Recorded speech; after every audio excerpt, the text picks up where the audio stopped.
The first thing that grabs you isn't the beat, it's the grin hiding inside it. There's something in the rhythm that feels too alive, too honest to be radio-friendly. It's that perfectly imperfect pulse that makes your shoulders twitch before your brain's caught up. Call it the anti-frou-frou funk, the kind of sound that sneaks into your bloodstream and refuses to leave. And that's the real trick of General Public. They made optimism sound rebellious. When Tenderness dropped, it wasn't a song you listened to, it was a song that found you. The bass line sauntered in with a sly little smile, the keys shimmered like streetlight reflections, and Dave Wakeling's voice carried that soft ache between heartbreak and hope. Then Ranking Roger cuts in, all energy and edge, and suddenly it's a conversation between the heart and the heartbeat. The groove was joyful, but the lyrics? They confessed that joy comes with bruises. It was pop for people who'd lived a little, danceable doubt. It made you feel seen even as you moved. But here's the kicker. The band that made Tenderness wasn't born from peace. It came from breakup. The English beat had just imploded, and instead of resting, these guys rebuilt the pieces into something smoother, but no less fiery.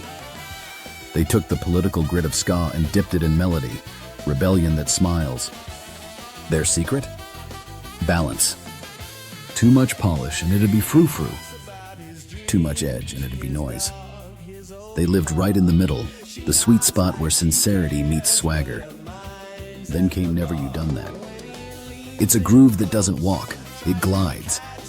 Every instrument locks in like gears in motion, and still there's air to breathe. It's a song about regret, but it doesn't mope, it moves forward. The rhythm section could power a small city.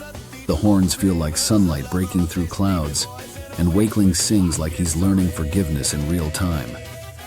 You can almost hear the studio walls smiling. And then Hot You're Cool, what a contradiction, right? It's flirtation with a pulse, a track that winks and challenges in the same breath. The percussion snaps, the guitars tease, and that dual vocal energy between Wakeling and Roger makes the whole thing combust. It's not just chemistry, it's conversation set to a beat. On stage, this one turned crowds into sweaty, smiling chaos. You could see joy turn physical, sound turn to movement. Here's the secret ingredient most people miss. General Public weren't just writing songs. They were building emotional structure, creating places for people to feel okay in being messy, human, contradictory. Their music said, you can dance through your problems, even if they don't go away. And that message stuck harder than any perfect pop hook. So yeah, when you listen today, it still feels brand new, not because of nostalgia, but because it still means something. You can still hear the optimism fighting the fatigue, the pulse beneath the polish, the rebel hidden inside the smile. That's why Tenderness, Never You Done That, and Hot You're Cool never faded. They were never just songs. They were antidotes.